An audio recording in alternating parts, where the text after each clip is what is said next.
جناب سلمان مدینے کی مسجد میں بیٹھے تھے اور دو صحابہ آپس میں گفتگو کر رہے تھے. گفتگو کرتے ہوئے وقار شاہ جی وہ آپس میں بات کر رہے تھے کہ اللہ نے قرآن میں آیت بھیجی ہے کہ اس قرآن کے اندر ایک چھپی ہوئی کتاب ہے جسے مطہرون کے علاوہ کوئی چھو نہیں سکتا.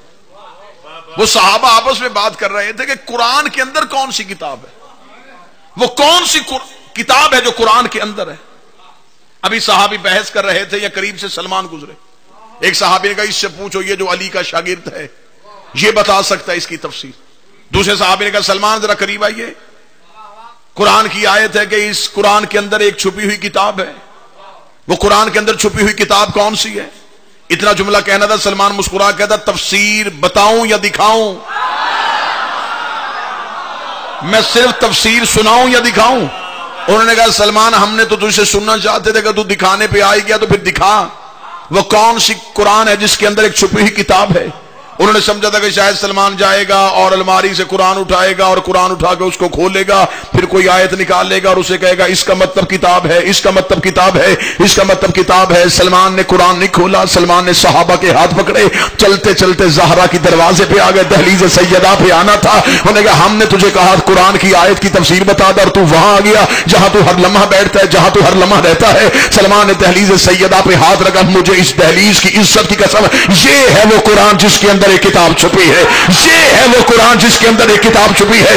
اتنا کہنا تھا, ایک صحابی اٹھ کے کہنے لگا بوڑھا ہو گیا ہے, علی کے عشق نے تجھے دیوانہ کر دیا ہے, ہم تجھ سے پوچھ رہے تھے وہ کتاب کون سی ہے, تو ہمیں سیدہ کے دروازے پہ لے آیا. سلمان نے کہا تم بتاؤ قرآن میں کیا ہوتا ہے؟ انہوں نے کہا آیتیں رہتی ہیں. سلمان نے کہا مجھے اس دروازے کی قسم ابھی یہ دروازہ کھلے گا میں تمہیں چلتی ہوئی آیتیں دکھاؤں.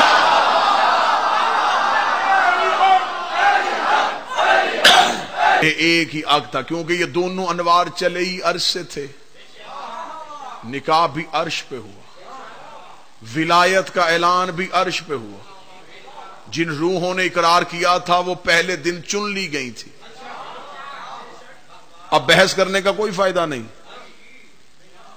اب سر کھپانے کا کوئی فائدہ نہیں. ایمی وقت نہ ضائع کیا کرو کہ اس بندے سے بھی علی ولی اللہ منوا لیں, اس سے بھی منوا لیں. جنہوں نے ماننا تھا وہ مان چکے ہیں. یہاں صرف قائم رہنے کا حکم ہے.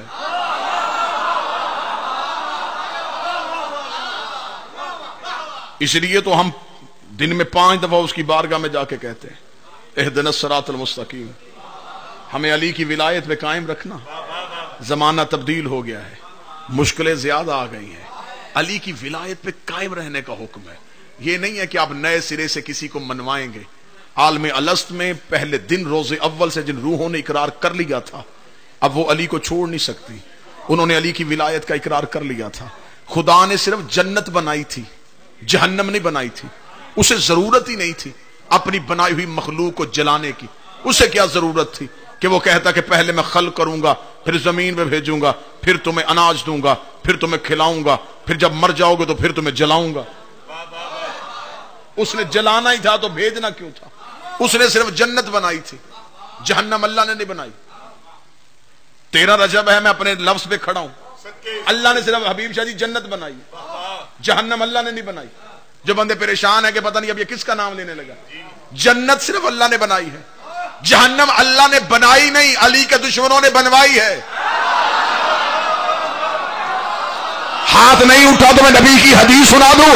نبی نے فرمایا ساری دنیا علی کی ولایت میں جمع ہو جاتی, خدا جہنم کو پیدا ہی نہ کر. یہ بنی نہیں, یہ بنوائی گئی.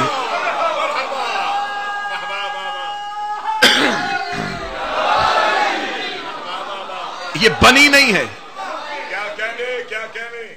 یہ بنوائی گئی.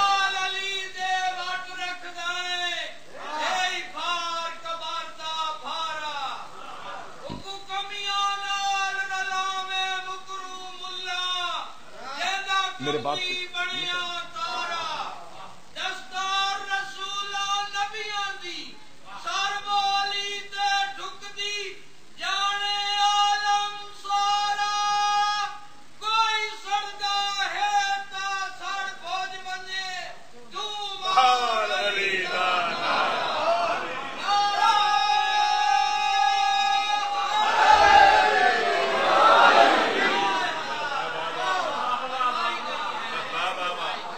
اب اللہ نے بھی جلنے والوں کے لیے عذاب ہی تبدیل کر دیے، اب اس نے بھی کرونا بھیج دیا ہے۔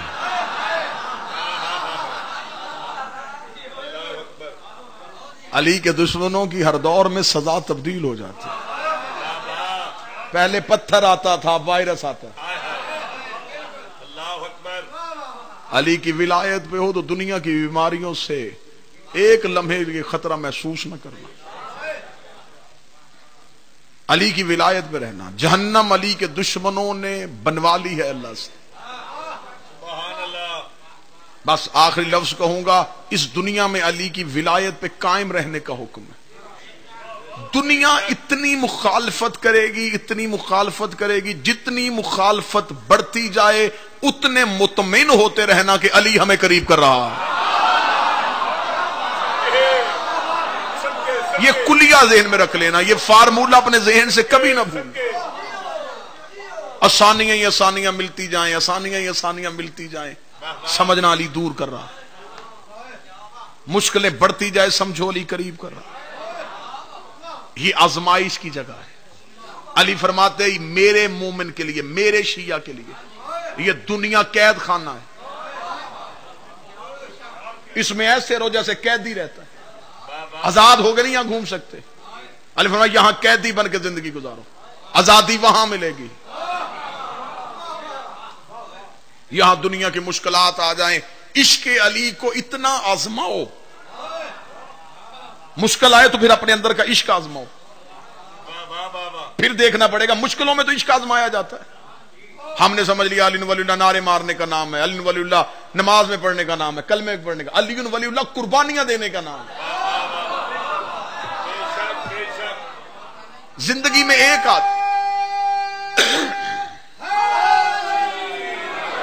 زندگی میں ایک آدھ قربانی دینے کے لیے تو بالکل تیار ہو نا، کہ کچھ نہ کچھ تو یہاں علی کے لیے دے کے جائیں تاکہ وہاں علی کو منہ دکھا سکے۔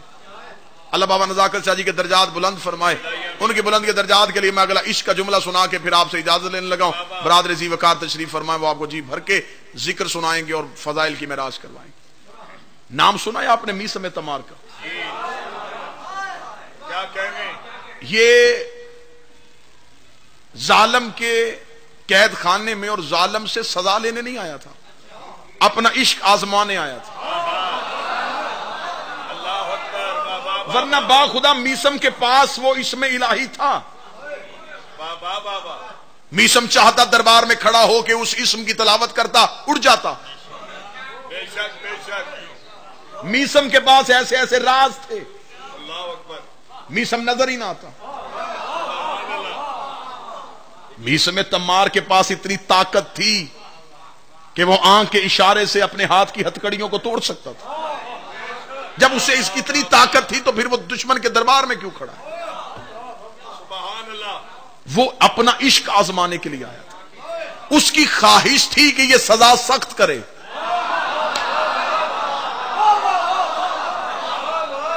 باخدا اس کی خواہش تھی کہ یہ سزا سخت کرے تاکہ میں اپنے اندر کا عشق آزماؤں۔ کھڑا ہے یوں میثم آنکھوں میں آنکھیں ڈال کے، اس کا علی چھوڑ، فرمایا بکواس بند کر، جان بوجھ کے ایسے جملے بول رہا ہے کہ یہ اشتعال میں آئے اور میری سزا سخت کرے۔ میں اپنے اندر کا عشق تو آزماؤں کہ میں کتنا علی سے پکا ہوں۔ اس کا علی چھوڑ، فرمایا بکواس بند کر۔ یہ جملے ہیں کتابوں میں، زبان بند کر اپنی۔ اسے سپاہیوں سے کہا شکنجا چڑھاؤ اسے۔ میثم کے بدن پہ شکنجا چڑھ گیا۔ کیا کرنے لگا ہے؟ کیا لگا؟ تیرا بدن کاٹنے لگا۔ میثم نے کہا الحمدللہ،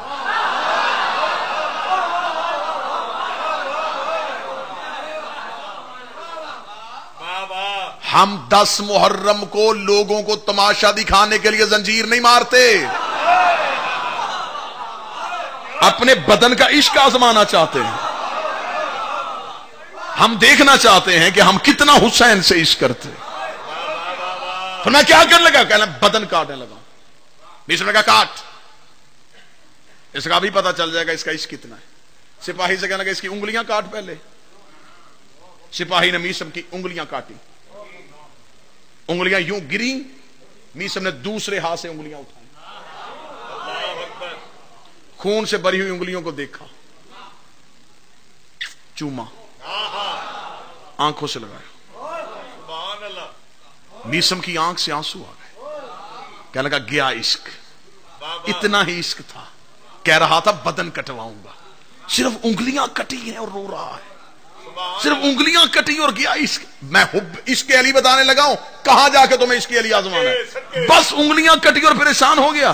میسم نے دیکھا لگا اب بھی علی کو اگر چھوڑ دے تو میں یہیں سے شکنجہ کھول کے تجھے آزاد کر دوں گا، ابھی تو میں نے انگلیاں کاٹی ہیں، ابھی میں نے تیرا پورا بدن کاٹنا ہے، بتا علی کو چھوڑ سکتا ہے؟ میسم نے کہا میں تو علی کو نہیں چھوڑ سکتا۔ اس نے کہا پھر انگلیوں کو دیکھ کے رو کیوں رہا ہے؟ میسم نے کہا رو تو میں اس بات پہ رہا ہوں، اتنے عرصے سے یہ میرے ساتھ رہتی تھی، مجھے آج تک نہیں پتا چلا یہ مجھ سے زیادہ علی سے عشق کرتی تھی۔ سارے بولو آخر تک بولو حیدری۔